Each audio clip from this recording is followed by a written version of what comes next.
To ensure that no one left behind in the exercise of the right to suffrage, the Commission on Elections or COMELEC, led by Chairperson George Erwin Garcia, visited remote Sitio Capihan in Socorro, Surigao del Norte today, April 25.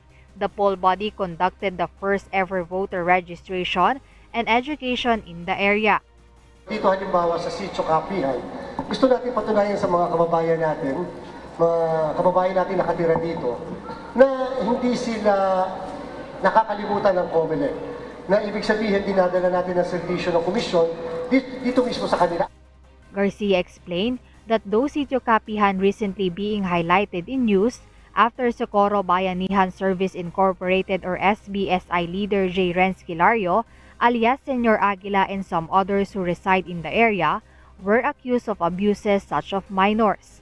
The COMELEC has its mandate to fulfill to register all qualified Filipino individuals. May ibang issue, pero ang COMELEC walang pakialam sa ibang issues na yon. Para sa atin, kinakailangan makaboto ang mga Pilipino, kinakailangan makaboto ang mga kababayan natin. There are over 2,500 registered voters in the community coming from different areas.